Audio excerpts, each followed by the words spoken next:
दोस्तों, लाख सवा लाख रुपए का बजट है तो हम गाड़ी ढूंढ रहे हैं मार्केट में।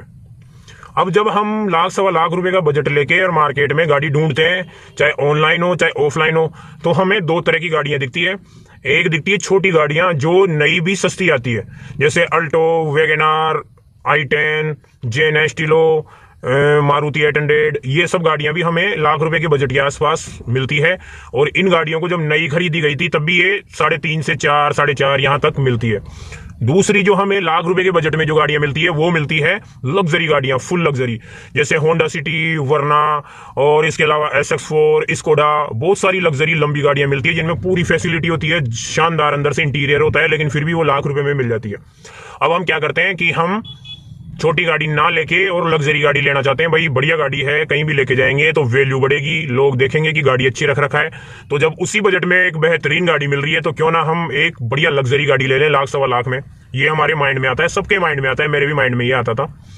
लेकिन इन लग्जरी गाड़ियों में कुछ ही ऐसी गाड़ियां हैं जो सक्सेस होगी और वो आपको साथ देगी। बाकी मैक्सिमम ऐसी गाड़ियां आती है जो हमें बहुत ही ज्यादा परेशान करती है, बहुत ही उनका मेंटेनेंस होता है, बहुत ही ज्यादा वो खर्चा मांगती है।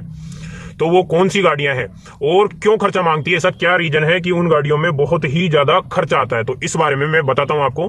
पहले तो आपको बताता हूं कि आखिर क्या कारण है कि वो गाड़ियां बहुत ही ज्यादा खर्चा मांगती है। तो दोस्तों, वो लग्जरी गाड़ियां हैं, उनकी कीमत रहती है 15 लाख, 18 लाख ऐसे। तो जब हम उन्हें सेकेंड हैंड खरीद लेंगे तो वो सस्ती तो मिल जाएगी, क्योंकि वो कोई करोड़पति की गाड़ी थी जो पुरानी होते ही उसने सस्ते दाम में फटाफट बेच दी, इतना माइंड नहीं लगाया।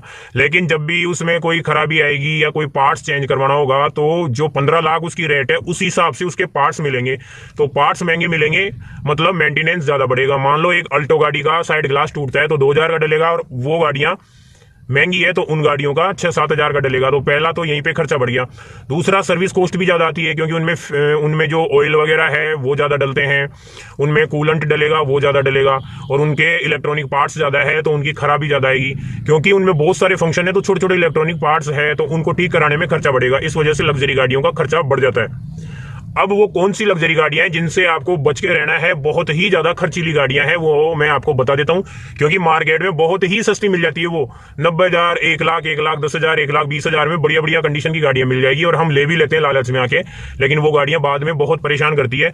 तो वो कौन सी गाड़ियां हैं? स्कोडा की गाड़ियां, खास तौर पे ध्यान रखना, स्कोडा की गाड़ियां सेकंड हैंड बिल्कुल मत लेना। ये आपको 8 मॉडल, 9 मॉडल, 10 मॉडल लाख रुपए के बजट के आसपास मिल जाएगी, लेकिन बच के रहना, इन गाड़ियों को बिल्कुल मत लेना। जर्मन गाड़ियां हैं, पार्ट्स बहुत ही ज्यादा महंगे आते हैं, ध्यान रखना। इनके सभी पार्ट्स महंगे हैं और इंजन में भी पुराना होने के बाद बार बार दिक्कतें आती है, बार बार खर्चे आते हैं। तो ध्यान रखना स्कोडा की गाड़ियां। और कौन कौन सी? Skoda Laura, Skoda Fabia, Skoda Octavia, Skoda Superb, ये गाड़ियां हैं। ये 9, 10, 11 मॉडल लोगे तो बहुत ज्यादा बर्बाद करेगी, क्योंकि ये गाड़ियां सक्सेस है 5 साल, 7 साल, 8 साल, बस इतना इनको चला सकते हैं। इसके बाद जब ये पुरानी हो जाती है ना, फिर ये भयंकर परेशान करती है, ऐसी की तैसी करके रख देती है मालिक की। इसलिए इन गाड़ियों से बच के रहना। स्कोडा की कोई भी गाड़ी सेकंड हैंड आपको मिल रही हो 10 मॉडल के आसपास तो भूल के भी मत लेना, नहीं तो भयंकर खर्चा करवाने वाली है। बाकी आप लग्जरी में लेना चाहते हैं तो होंडा सिटी ले सकते हैं, SX4 ले सकते हैं, वर्ना ले सकते हैं। वर्ना का भी थोड़ा ज्यादा मेंटेनेंस है, पर SX4 और होंडा सिटी ये गाड़ियां ले सकते हैं। और जो भी गाड़ियां हैं वो सब आपको परेशान करेगी। तो लग्जरी गाड़ियों पे जाए तो सोच समझ के ध्यान से जाएं। यही एक जानकारी मुझे देनी थी आपको। उम्मीद है वीडियो अच्छा लगा होगा, लाइक कर देना, चैनल को सब्सक्राइब कर देना इसी तरह के वीडियो देखने के लिए। चलिए आज के लिए इतना ही, फिर जल्दी मिलते हैं, तब तक के लिए जय हिंद, वंदे मातरम।